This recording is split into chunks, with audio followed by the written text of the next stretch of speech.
Welcome to Chatting Shit with Ostique, the podcast series where we chat about shit with inspirational people from all walks of life. Today, we have a very special episode of the podcast, and it's all around Beyond the Stoma. We hope you enjoy this conversation. Hello, everyone. Welcome to Chatting Shit with Ostique. Dan and Nat, welcome back to Chatting Shit with Ostique. Nice to have you again. Lucy and Sophie, welcome for the first time. Thanks for having us. Thank you all. Thanks for being here. I'm really looking forward to this conversation. It's all about the Beyond the Stoma platform for everyone who's listening, which is an incredible new initiative, and we're really honoured to be able to hear from you all today. We know we're missing Aoife and Patrina, who make up the core 6, but we do have 4 of you today, so that's a real pleasure and it's wonderful. Before we get into all things Beyond the Stoma, I think it's really important just to touch on all 4 of your stories individually, if that's okay. So if you wouldn't mind just introducing yourselves and just telling us a little bit about how you came to have your stoma. Lucy, I wonder, could we start with you? Yeah. So I'm Lucy, obviously. I was diagnosed with cervical cancer in 2021. I had chemo and radiation and was then got the no evidence of disease. But 11 months later, my cancer came back. So the only chance I had of a cure was to have this surgery. They didn't know whether it would be a full anterior extension, so colostomy and urostomy, but I just woke up with just a urostomy bag. So that's me. Dan, how about you? So I was diagnosed with ulcerative colitis in 2012 and went through loads of different sort of immunosuppressants, steroid medication and injecting yourself and all that sort of thing, until eventually I had a really bad flare in 2017 and had emergency stoma surgery. In between going a bit mad. That's my story. Sophie? I was diagnosed in 2019 with advanced stage 4 bowel cancer, and I got my original temporary colostomy 10 days later. Then had my treatment, and then my cancer had other ideas, so I then had to have a total pelvic extenuation, and it resulted in lots of things being taken, but being a now double bagger of a urostomy and a colostomy.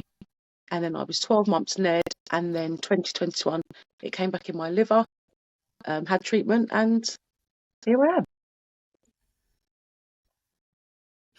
Nat, last but not least. So my story is really similar to Sophie's. 2019 diagnosis, advanced inoperable cancer, had my chemo radiation, more chemo. My cancer just started growing back as soon as I was off treatment. So I had mine was a posterior pelvic extension, but I had like lots of extra bits as well. So I kept my bladder, although it was operated on, I have what's called a neobladder. So I have to self-catheterize that. And I have a permanent colostomy. I also, like Sophie, started off with a temporary colostomy, so we thought. So yeah, that's something that's been a journey for me, and I know for Sophie, going from changing from thinking we had a chance of reversal to then having that taken away from us. So yeah.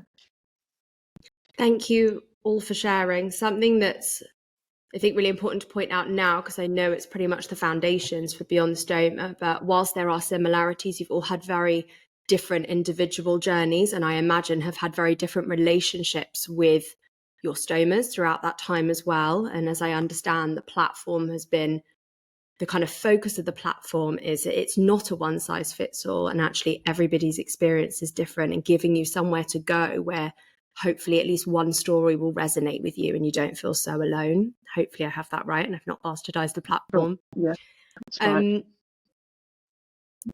Let's move on to Beyond the Stoma. I wonder if I've got your mission statement here. It's very long. I'm not going to read the whole thing, but there was a couple of lines that I really loved. So I hope you don't mind. I just want to read a couple of those out before we go into it. So our mission is to empower people with stomas to embrace their uniqueness and realise their full potential in whatever way has meaning to them. We believe that having a stoma should not limit anyone's dreams or goals, and that everyone deserves to have a fulfilling life. We aim to foster a positive, diverse, and inclusive community that supports everyone and encourages people to dream big and never settle for less than they deserve. I find that really moving and really, really powerful. And that's only 3 lines of probably about 12. I wondered, Nat, could you describe what Beyond the Stoma is, and then I guess what it means to you personally?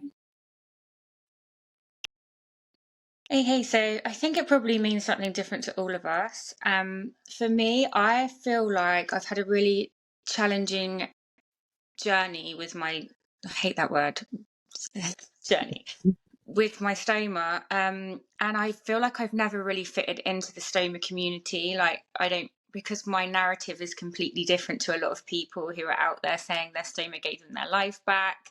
It gave them their quality of life back. For me, it has taken quality of life away, no doubt, but it did save my life, or it was part of the reason that I'm still here. So I'm really grateful for it. But I would be lying if I said that my stoma, I feel like me again, it's given me my life back. That would be a lie. So because that's my narrative, I've never really found I fitted in. People in the stoma community have never really engaged with my narrative. I've actually had like debates with people who think that I'm being negative by being honest. And that's not right. Like, there are so many people like me out there who who have had a less quality of life since having a stoma.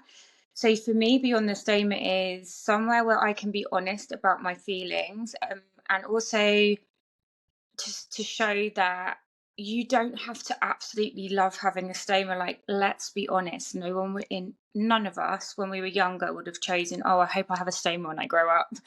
But it's to show that you can just get on with your life. Like, you don't have to love it, but you do have to accept it. And so that for me is what Beyond the Stoma is about. It's about being accepted for how you feel and not being made to feel like what you're saying is wrong, because I think I'm really positive about everything that's happened to me. Being positive isn't pretending that it's good all the time. It's like, okay, this is what we've got. What are we going to do with it? And I will always try to live my best life. So yeah, that's what it means to me. I love that. Lovely. Dan, does it mean the same thing to you, or is it something different? So it's my stuff with the stoma has always been about, I've got this stoma. Yes, it's not ideal. It's not like what Nat said, it's not your preferred situation. But I am going to swear, it's like my sort of mission is like saying fuck you to it. So I want to go and bodybuild. I want to go and take my shirt off and be like, look at me, because I've got a bag. And I'll admit it, I'm a massive attention seeker. Really? Like, but that's Beyond the Stoma isn't just, it's not about that. It's like everyone's on like a mission to show that, look, we've gone through these different journeys. We've had these pretty horrible things happen to us, but look, we've come out the other side and look at us now. We're glowing. So that's what like draw me into it. And that's why I'm like happy to be a part of this, and sort of how Patrina spearheaded that. And obviously she's really into her fitness and all that sort of thing. So that's what sort of attracted me to Beyond the Stoma. That's why I believe in it. I love that. Sophie, you were like, yeah. I think as well, like seeing. Because I wrote, sorry, Nat, Go on. Obviously, I've never done one of these before, so you have to bear with me. Like, I don't really know what the hell I'm doing. But one of my words that I wrote about it was, I'm a bit like Dan, like, fuck it. Yeah. Like quite literally, and I'm not going to blend in the crowd anymore. And I'm sort of, to me, Beyond the Stoma's letting people see that you don't have to blend in the crowd. I mean, if you want to blend in the crowd, that's absolutely great. And like Nat said, like tomorrow, if I could have my stomas reversed tomorrow, I would take a pig's ass and a horse's bladder, you know, like literally. But it's not gonna happen. So let me just deal with it. But you know, I hate them, but all the same, like Nat and the other guys have said, it is what it is. So I just try and, like, you know, just back it. And as a black woman, I'm still finding it quite hard in the community for other black communities they're there, but they're not wanting to come forward. So I would just say there's no like right or wrong way to feel about having a stoma. Just because we're happy to put ourselves out there, if someone there's like, I don't want to tell anyone. That's not wrong to feel. It's purely subjective to people's situation, isn't it, and their sort of psyche around it. But I think I guess if you can like help someone think, oh, actually, look, they're doing that. I don't feel so bad about mine. Then even if it's one person, you've sort of made a little bit of a difference, haven't you? Yeah, and I think it's not about getting people to talk about their stomas. It's about getting people to not feel alone. And I have the most responses I ever get to anything I say about my stomas is when I say I don't love having one, blah blah blah. My inbox is literally flooded with people saying thank you for saying it. They're not saying it, they're not posting about it, but that just me or whoever else who is being honest about their feelings, it just makes them feel like they're not, because not only do they feel bad about their stomas, then they feel guilty that they should be feeling good about their stomas. So it's this horrible cycle of like just constantly feeling bad about their true feelings. And I think when someone is just honest and authentic about how they're feeling, some days I don't care. Like, it's not, I hate it every day. I don't really hate it. It's just like, rather not have it. But just, I think it's, people can do whatever they want. It is kind of nerve wracking putting yourself out there and people knowing about your medical situations. And it's okay that people don't want to do that. But I think it's just that thing of like, just letting that person know that they really aren't alone, and that it is okay if they say, do you know what, I really feel bad about my body today, and I'm really struggling with my self-image. Oh, my stoma is really high maintenance, I'm up 10 times a night changing it. People feel they can't say that because we have to just say good things about the bad things that have happened to us. And I think it's just creating this environment where like speaking your truth isn't being negative. Like, it isn't all good. No life is, but you know, life with a stoma can be really difficult. So yeah, I think it's like making people seen, and also because our stories are all different, it's not just one voice representing, it's like many different voices, so that will resonate with many different people. Then, you know, I think that's what's good about all of us is that different people will resonate with different parts of what we're saying. Definitely. And we're saying as well, we're really hard on the fact that it's not, no one person can tell everybody's story. My urostomy will be totally different to Sophie's urostomy, even urostomy. And I think it's so important to say that to people and to not compare yourselves. We're trying to, you know, create a picture of what our lives look like, but that doesn't mean that everybody else's will look like that from having the same stoma or a stoma itself. And I'm the same as Nat. The people that message me the most are to say, you're really honest about it. Like, there are days, like most days, it really doesn't bother me having one, but the days that it does are the overwhelming days that it does, and that's when it like is like a pile-on of I hate this, and it's the rest of my life. But it's putting it out there that those feelings can coexist. I don't wake up every day grateful for it, because I don't give it a second thought to the fact that, like, Nat, it saved my life. It's not giving me a better quality of life. But it's saying to people, it can coexist. You can be happy and unhappy about it. You can be happy to be alive without loving it at the same time. I had to say a minute ago, I don't even post about my stoma anymore.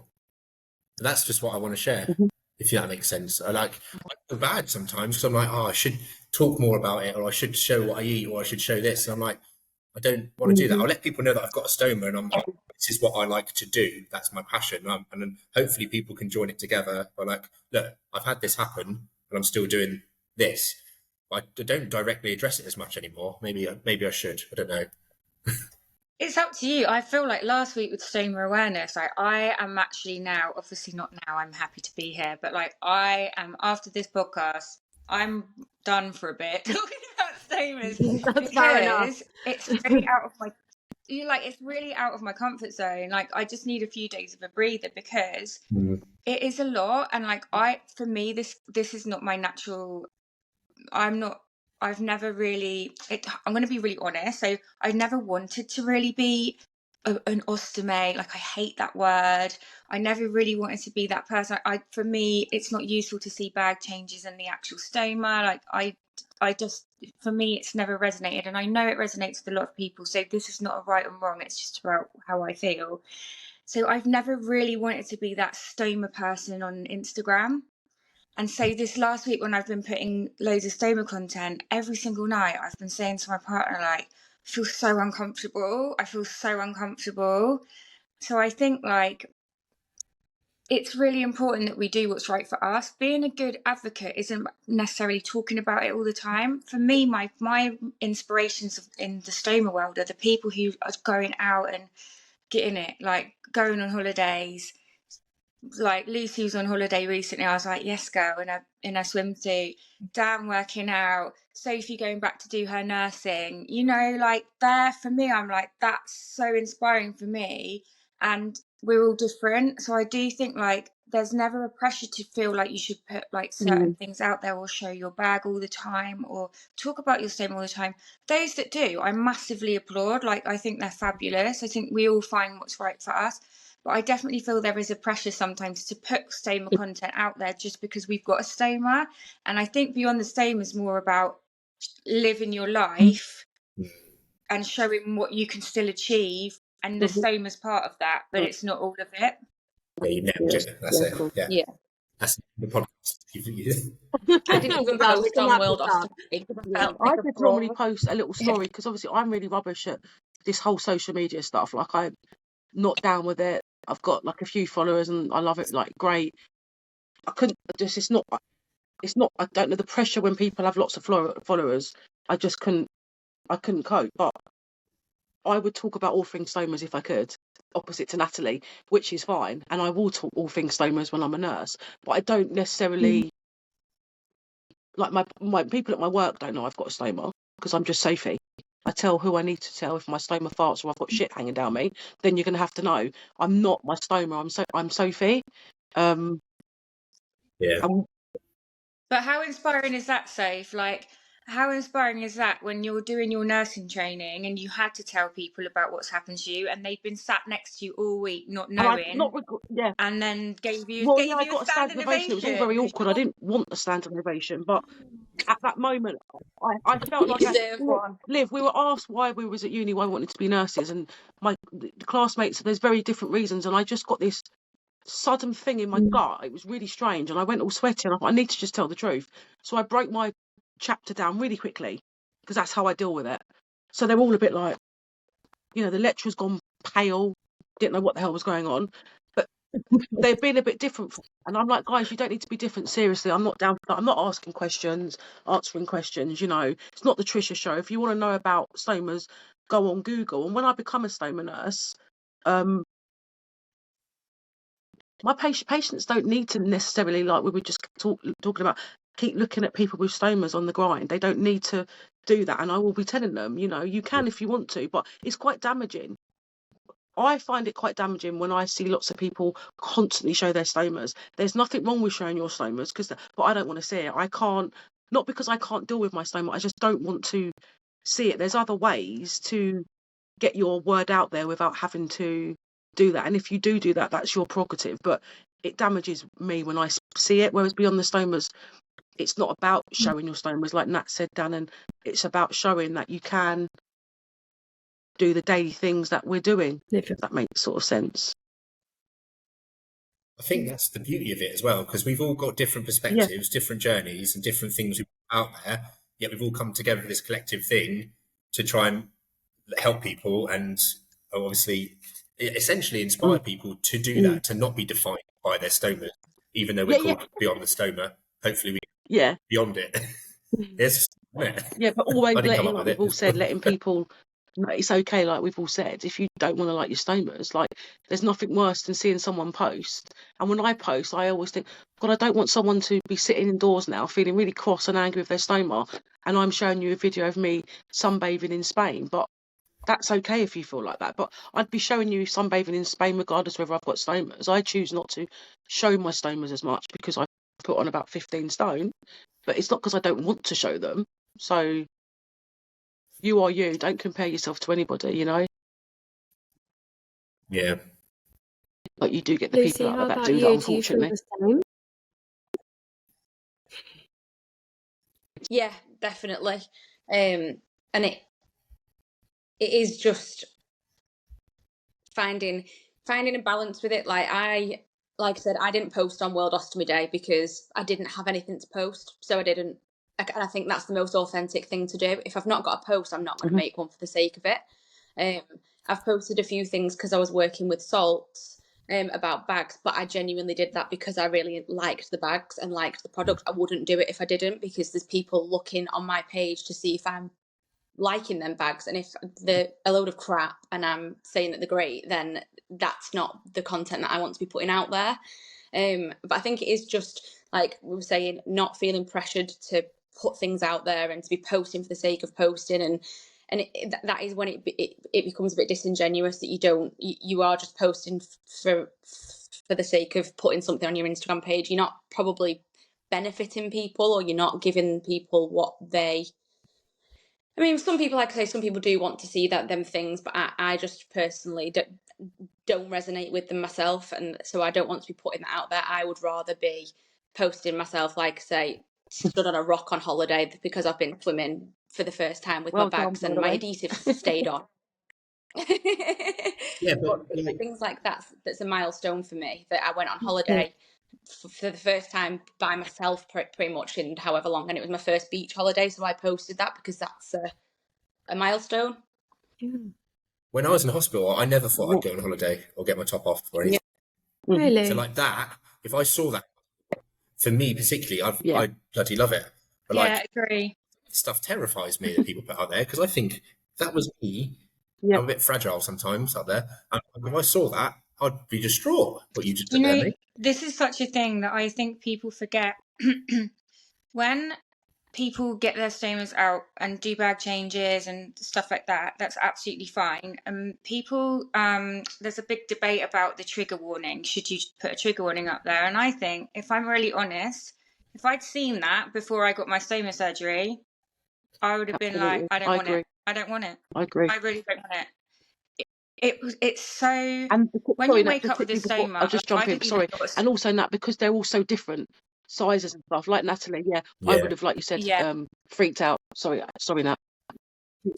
Yeah, no, you're right. But again, that's nothing wrong with people doing that. But it's like, we all have to be really mindful. Like, when we put stuff out there, it's going to affect people in different ways, and it always will. But for a newbie coming into stoma life, like, I was really fortunate that I didn't have time to think about it. I was like, they were like, you're going in and having stoma, because my bowel had stopped working.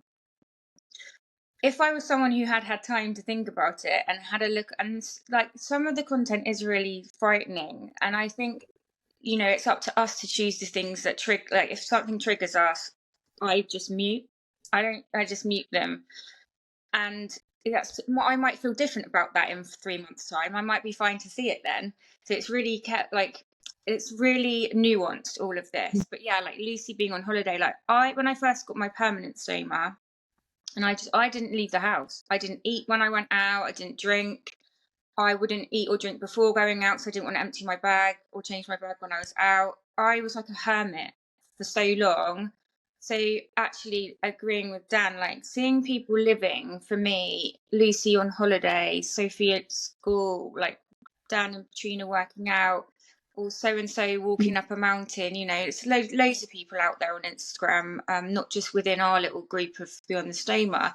There's so many people doing stuff with their stomas, and like, for me, that's when I have a bad day, I'll look at people going out of their comfort zones, and I'll see a picture of someone on a walk somewhere and think, that picture doesn't show that it probably took a lot for them to go out and do that. We're all nodding. And you know, like, yeah, I think as well, it's important to say that stuff on social media is like one really small part of it. I think, you know, social media isn't the be all and end all. You can have 10 followers or 100,000 followers. It's the people you're inspiring around you, the people in your real life, the people who you meet at hospital, the people who your nurse puts you in touch with because they're about to have the same surgery as you. That's not all put on the internet, but it's happening. And I think that's part of it's not, the social media aspect's one part of it. I have quite a few followers, doesn't mean I'm any more inspiring than someone who isn't even on Instagram, you know? So I think part of this is like going out with a message that we can share with people who we can really help. Like, I've spoke to so many people who've had my surgery, and I wouldn't tell anyone about it, but that makes me feel good that this journey that we've been on with Beyond the Stoma, And also with our own stomas, like coming to terms with it ourselves, our healing process will help heal someone else. Like it will give them the tools to feel better about theirs. We're not here to make anyone feel anything, but hopefully just like empower, I think. Definitely. I agree. Love Lovely that. words, Nat. Talking of That was lovely. empowerment, that was beautiful. Talking about empowerment, I really wanted to talk about the campaign that just came out and these unbelievable photos of each of you. And when I was looking at them, I couldn't stop thinking about what that day must have been like for you guys. And I don't know, this is probably me just projecting, because being that vulnerable in front of a camera, I don't think I would be able to do that. And I think you're all incredibly brave and amazing. And I wondered how you felt in the lead up to it. Like, was anybody scared, or were you all just super excited? And then what the shoot was like on the day, and if it like made you feel amazing about yourselves. So I'm projecting all of the things that I feel like I would feel, but I'm really interested to hear what that was like for you guys. I actually. Oh, sorry. I Go was on, no, go, terrified. no, you go. No, you No go. one, so you go. I was absolutely terrified. I've never done anything like that before. And each year on my birthday, when people share happy birthday messages, it's always pictures of me looking as ugly as I possibly can, because that's how I like to look in front of a camera, doing a stupid face with things wrapped around my head, rubber bands up my nose. Like that's how I take a picture. So when I originally spoke to Katrina about it and she said, would you be happy doing a photo shoot? I was like, yeah, okay. That's quite bold for me, but okay, that's fine. And she said, think about things that you like, you know, what things that how you like pictures to look. So I said, right, okay. She said, jeans look nice. And then she said, and underwear. So I was like, oh, okay then. That's not something I'd signed up for, but okay, I'll go along with it. That's fine. So I didn't actually, I'd met Katrina probably 2 weeks before, and I just booked this day off work. Hadn't met anybody before. I think I followed Sophie on Instagram, but that's it. And so for me, I was absolutely terrified. But the environment that it was so empowering. Everyone was, we were kind of, things were going on, getting hair and makeup, so nobody was sat staring at you doing it, but at the same time people were cheering you on, like the photographer Jodie and the styling, like everyone was just a cheerleader for everybody, and it just made it so easy. But it was, for me, it was honestly, it sounds so cliche, but it was like magic watching it, because you were in this room full of, I mean, Katrina's energy alone, walk in and say hello to Katrina just puts you on cloud 9, but to sit and watch it happening in front of you. And for me, I was thinking I would have really resonated with this before my stoma. I would have loved to have seen something like this. So to kind of watch it come into life, watching the vision and watching all of like us together, working together, you know, people that from different walks of life, different stories. It was just like an unbelievable moment for me just to actually like watch it in front of my eyes unfolding. You were such a natural on stage. You just look beautiful. I think we all were. I think we all surprised ourselves. Can we talk about the cooking oil? What Fry was the light. cooking oil? Went to the pub afterwards. I was like, I could smell oil. Oh yeah, it's me. Yeah, We had I fry actually light on told us. Christina in The the morning girls. that I wasn't doing it. Other brands are available. Oh, What Yeah, did I you say, Media Sophie? training. You were going to back out in I the am. morning? the night before, I said to Patricia, I'm really sorry to let you down, not doing this. Not doing it, not happening. Oh, wow. Really? Can't do it, won't do it. And really wasn't doing it. And then she said, well, why don't you just come? Just because of my body image, of how I feel about my body. Not because of bags, but throw that in the mix. I've put weight on since, you come off treatment and all that kind of stuff. And the other people in it, these guys are just hot. And I was just like, no, I can't. There's no way I'm standing next to these people. But I came, and it was probably just one of the, I've done a few scary things in my time. I loved every minute watching it all happen, but I hated every minute that I had to show my body. It made me feel sick.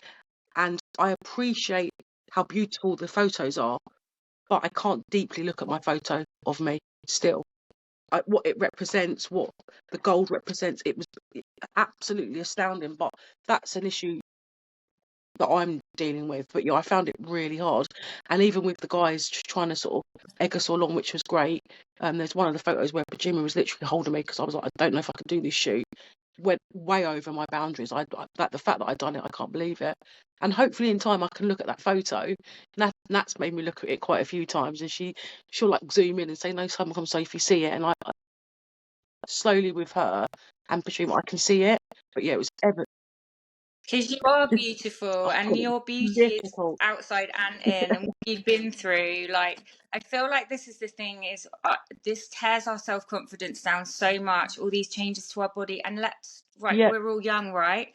And I'm not saying cancer when you're old is good, but what I'm saying is when stuff happens when you're young, it's really different because you're watching your peers carry on with their lives, going on holidays, starting a family, having like normal young bodies, right? So these big changes to us, it's like you can't fake it. Your healing comes in time. And I hope that, like, for Sophie, obviously we're really good friends, and I want nothing more than for her to carry. yeah, I it's think coming you're doing slowly, it, and it's Soph, because little of by little. this campaign. Like I've never been one to. Yeah. So I can take a picture if it's because it's helping people. Yeah, I can't show my partner my bags, which he gets cross about because you can show it for everybody else. But that shoot's done something to me because the fact that I did it got to meet you guys in real life, and it was just I felt by the end of it when I'm outside, with Dan and we're chatting, that I can't believe I did it. And I do hope with time that I can appreciate the beauty of the photos that have been taken of me. Yeah, we're all gonna find flaws in any photo, all of us. But I need to, it's made me not concentrate on the bad things that I see, but also the good things. And even meeting Dan, because Dan, you're very confident. But also even talking to you, you're just as vulnerable to the other people. So I learned something from you because sometimes we assume, don't we? And actually talking to you, Yeah. you're just as shy and insecure as any I'm a very in front of all of us, and that's without you even knowing you were doing it. So no, it's just made me respect myself and so much more, and I'm actually all right. Me and Sophie the Not, day before were like, we're not standing not next to happening. Dan. Said you better not put me next to that man. You know what I mean? Yeah, you'd been screenshotted in my group chat as well, like, you're going to be the fat But friend. we just actually You stood next to the God. I couldn't have done it without those guys because I felt quite awkward about how I look. But when I look at the photos together, it's absolutely phenomenal and stunning. You make me stunning by you being all next to me. Do you know what I mean? I don't know if I told you. It's important though to actually acknowledge the fact that we all stood there and are saying to each other, you look amazing, you look beautiful, you look this. It's But hard. actually, if you can't see it in yourself, it's such a lesson to not judge other people, because we all probably went and had our own insecurities that day, but to other people, That's they it. wouldn't have known that. To post a picture online if in a Calvin Klein underwear set with gold painted on your body, people probably think, wow, But you're not. you're confident. And that's not the case. We really stripped ourselves down and we're really vulnerable to be there that day. But it's proof that you can do it. And even when we got the pictures, it was like, I know Patrina, me and Patrina talked because she wanted me to mention this. So I got the pictures and I just had, I wouldn't say a meltdown, but it felt like all the healing that I'd done to feel better about myself, I'd taken like 50 steps back, and I was back at that place I felt months ago after my surgery, where I just thought, I don't know whether it was worth me surviving, like to live like this. I feel so, like I actually went really back to that dark place, and I'm going to be really honest with you and say that. I just was like, I didn't like any of the pictures of me. I couldn't, like, it was just really not a great moment. But saying that, I think sometimes you have to get to those places to realise what still needs healing. So with Patrina, I was chatting with her, and we like worked through it together. It's not that I was saying I don't want anyone to see the pictures. It was just that I didn't like them. I thought I looked awful and I felt embarrassed and blah, blah, blah.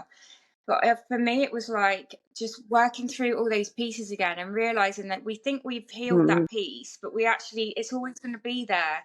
This has happened to us, and it might be times where we're feeling good about everything, and then something will happen and it will trigger it, and you're like, I've still got quite a lot of work to do. And in fact, we've still got, probably have to work on that for the rest of our lives, because this is permanent for us. We won't ever have our stones reversed. So, and it's not just the stoma, it's the other parts of us that have been taken, the weight gain, the blah, blah, blah. And I think that was a real learning curve for me. But I tell you what, going to that dark place again, I feel so much stronger for coming out of it. And it was due to like putting myself out of my comfort zone, like all the others. It was so uncomfortable. It was so uncomfortable seeing those photographs. But now I feel like, okay, it's fine. Like, it's fine that I felt like that. And I'm going to work really hard to make sure that next time I get a trigger, I'm not going to go so far back into that place. It might still have little things to work on, but I definitely feel stronger for it. And I think it was this process of putting ourselves out of our comfort zones, then being confronted by what we look like, and then putting that out there for lots of people. Like, the whole process is really, it's been triggering, healing. I definitely feel way stronger, and I've never ever talked out much about my stomas before, never for Stoma Awareness Day, but this time I felt like doing it. So I think for all of us, it's been a difficult but in really healing and great process. I agree. Dan, what was the experience like for you that day? I was about to ask. Yeah, I was actually like, so I'm good at not at maybe hiding my nerves. But I was like, I went first, Yeah, I you think, did. for my pictures, didn't I? I was shaking, and you guys were all getting ready around me. So I was like trying to hide it, and I was literally trembling. And I kept going to Jodie. I was like, and is it Sylvia? Was it? I think. And I was like, am I doing all right? Is this okay? Is this what I meant to do? Is my face right? And like, I'm still like hung up on like everything, and like my angles of my body, and like I tried to diet and dehydrate myself for that day, but I still like, you guys might think whatever, but I still wasn't happy with how I looked that day. Because you know, we had a lot of chat, didn't we?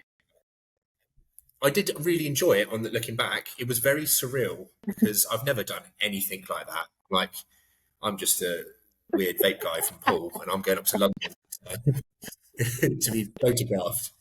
What was quite funny was that the woman, it was a studio, the house was a studio, wasn't it? I don't know if I'm supposed to. Yeah, I walked out the back and she's there with the cat, and I'm like, who are you? She goes, this is where I live. I'm like, okay. She's going to the toilet. Is that right? Nat got to hold my tip. But no, it was brilliant. It was brilliant. Yeah. And what I saw was like, again, we've talked about different journeys. I know it's a buzzword, whatever, journeys.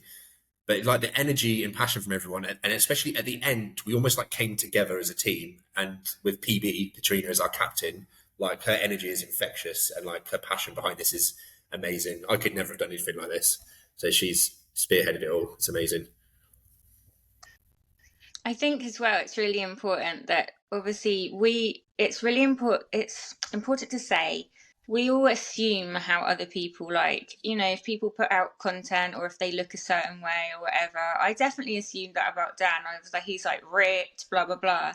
And what I realise is it doesn't matter whether you've got a 1-pack, a 6-pack, or 6-pack of Doritos.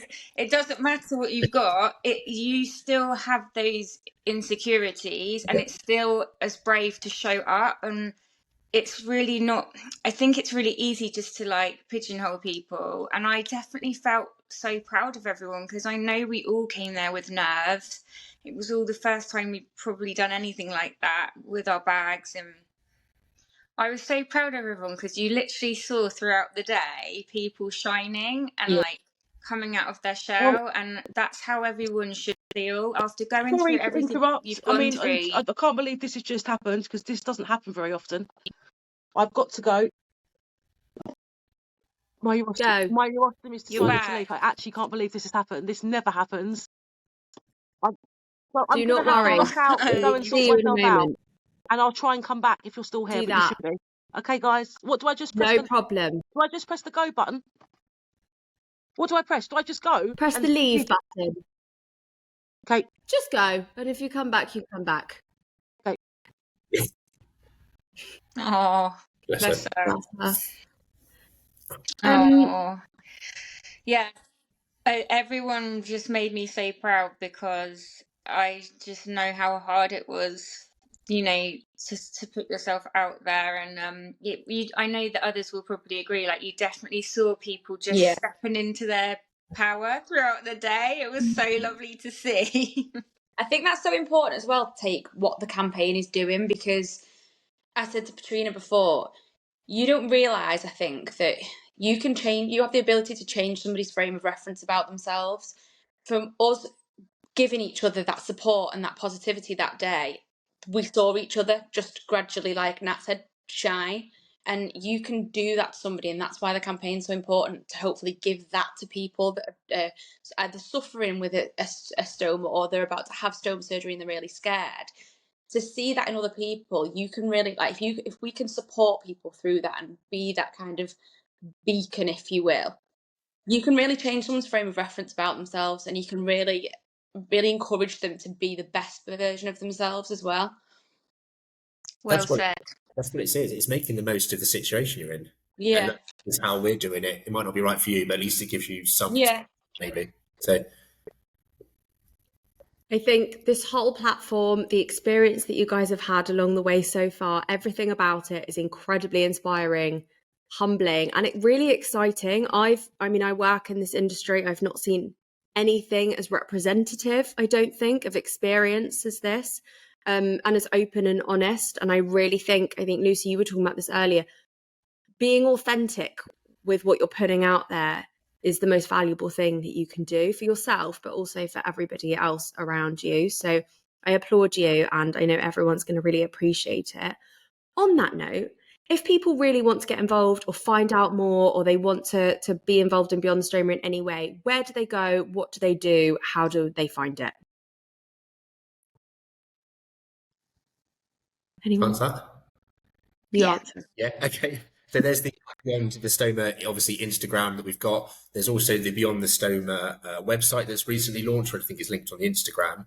And you can sign up to the campaign on there to get updates from as more stuff, more content comes out. Yeah, we're only just starting up, I think, aren't we? I think there's going to be an event coming up, I believe. I don't know the details actually, but I think if you do sign up on the website, then some information will be emailed. But I believe there's going to be some sort of live event.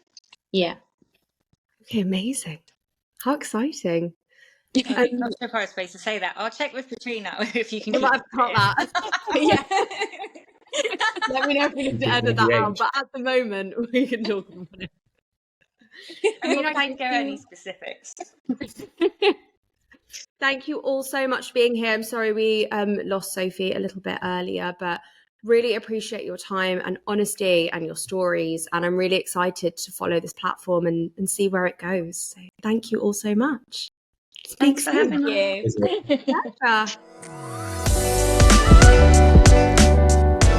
Have you seen the new Ostique skins yet? Ostique skins are revolutionary ostomy pouch covers that were created to make the wearer feel confident, sexy and powerful in all of life's moments. From moments of intimacy to lounging by the pool, conquering a workout or simply heading out to lunch, skins have you covered. Even better, they're compatible with all major colostomy and ileostomy bags. Ostique skins are available in a range of colours and skin tones, and they're made from a revolutionary material that's completely waterproof, high quality, soft and comfortable. Skins are easy to use, even with reduced dexterity, and they work with both closed and drainable bags. Plus, skins are also environmentally friendly and vegan. There are 4 bundles available to buy now, and you can also purchase individual skins. Head to ostique.co.uk to find out more.